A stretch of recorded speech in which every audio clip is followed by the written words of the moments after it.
Okay, let's just dive right into this explainer and meticulously untangle the sweeping, incredibly complex 19th century history of how modern European nations were actually formed. We often look at a map of Europe today and just kind of assume those borders have always been there, right? But the reality is so much more turbulent. The whole idea of the nation-state wasn't always a given. It literally had to be imagined, fought for, and forged over decades of massive change.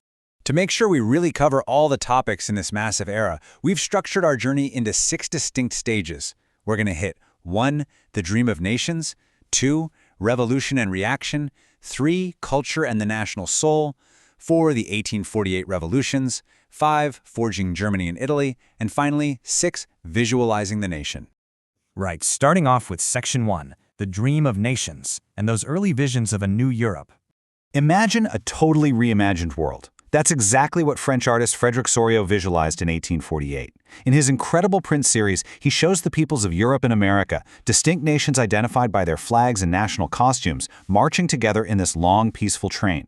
They're paying homage to the Statue of Liberty, representing enlightenment, and crucially, if you look at the foreground, there lie the shattered remains of oppressive autocratic institutions. It was a really powerful visual manifesto. But to truly understand why Sorrieu was rebelling, we have to talk about the baseline. Absolutist governments. We're talking about monarchies with centralized, militarized, and highly repressive power, ruling with absolutely no restraints. Contrasted sharply against that grim reality were Sorrieu's utopian hopes. A utopian vision is basically a picture of a society so ideal, so perfect, that it's highly unlikely to actually exist. But in the 19th century, this utopian dream of independent democratic nations was a massive driving force. So, what exactly makes a nation? Well, French philosopher Ernst Renan famously argued in 1882 that a nation isn't just a physical territory or some ideal based on race, religion, or language. It is, as he put it, the culmination of a long past of endeavors, sacrifice, and devotion. It's this large-scale solidarity built upon shared history. And I absolutely love this specific phrasing he uses. Its existence is a daily plebiscite. Basically, a continuous collective choice by its people to belong together. Which brings us to Section 2, Revolution and Reaction, and a massive ideological clash. You've got this stark divide that completely defined the era. On one side, liberalism, driven largely by the emerging middle classes. They pushed for the end of autocracy, demanded representative governments with constitutions, and argued for free markets. On the flip side, conservatism, which was firmly solidified by European powers at the 1815 Treaty of Vienna. Conservatives fought tooth and nail to maintain traditional monarchies, the power of the church, strict social hierarchies, and property rights.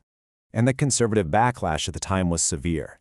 Picture an anonymous 1820 caricature called the Club of Thinkers. It sharply mocks the harsh censorship laws of autocratic regimes. You have these thinkers sitting around a table with literally muzzled mouths, physically silenced by the state. A plaque on the wall ironically asks, "How long will thinking be allowed to us?" It just perfectly captures that oppressive atmosphere where newspapers, books, and even songs were strictly controlled. Moving right along to Section 3, Culture and the National Soul, or Das Volk. Now, nation building wasn't just about politics and borders. It was heavily cultural. Cultural figures known as romantics focused on emotions, intuition, and mystical feelings to forge a shared heritage. They believed the true spirit of a nation was found in Das Volk, the common people. The famous Grimm brothers are actually a perfect example of this. They weren't just writing cute bedtime stories. They roamed villages for years, collecting old fairy tales and standardizing the language as a deliberate political tool. They wanted to build a distinct German identity to oppose French cultural domination. All right, Section 4, the 1848 revolutions, filled with hope and honestly a whole lot of hypocrisy. This brings us to a really pivotal moment at the 1848 Frankfurt Parliament, where middle-class professionals convened in the Church of St. Paul to draft a constitution for a unified Germany. Now picture the scene. Men are in the center, actively debating on the floor, holding all the power to shape the future. But up in the upper left gallery, women are completely relegated to being mere observers. They were totally denied voting rights and excluded from the very political process they helped fight for. This blatant inequality prompted feminist activists like Louise Odo Peters to boldly speak out. She essentially pointed out the glaring hypocrisy of liberal men, asking, how can you fight so fiercely for liberty, but strictly reserve those political freedoms for only one half of humanity? Her argument that liberty is indivisible highlights a really tough truth. While the 1848 revolutions were a leap forward for male political rights, they stubbornly maintained traditional, oppressive gender hierarchies. That takes us to Section 5, Forging Germany and Italy Through Raw State Power. Because ultimately, the unification of Germany wasn't forged by that democratic parliament we just talked about. Instead, it was driven by conservatives. Over several decades, under the leadership of Otto von Bismarck and the dominance of the Prussian state army, Germany was unified through a series of really calculated wars. It was an aggressive strategy that culminated in 1871 when the Prussian king, William I, was proclaimed German emperor at the Palace of Versailles. And we see a remarkably similar geographical transformation in Italy. Before unification, Italy was this completely fractured patchwork of regions ruled by foreign entities like the Austrian Habsburgs, the Spanish Bourbons, and the Pope.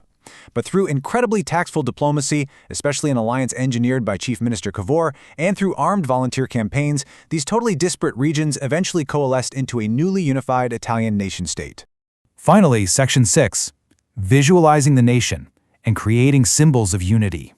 So, with these new borders drawn and expansive empires finally established, leaders faced a brand new challenge. How do you unite all these diverse, newly integrated citizens? You need compelling visual symbols. They achieve this by using allegories. An allegory is when an abstract idea, like freedom, justice, or the concept of the nation itself, is expressed through a specific person or thing. Artists deliberately transformed the abstract political idea of the nation into a relatable, concrete human figure.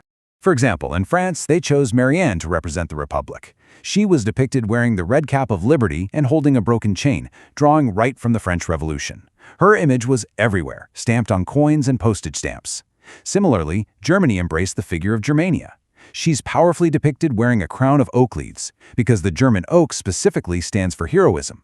These weren't real women, right? They were carefully constructed symbols designed to visually cement national pride. So, looking back at this incredible journey we've explored in this explainer, from Sorrieu's utopian dreams, the cultural groundwork of the Romantics, to the bloody, pragmatic unifications of Germany and Italy, we really have to recognize the immense weight of this history. The 19th century literally invented the modern nation-state. So, I leave you with this final thought. How deeply do those allegorical symbols, those heavily contested borders, and the profound national identities forged over a century ago still shape the political realities and the geopolitical struggles of our world today? It's definitely something to think about next time you look at a map.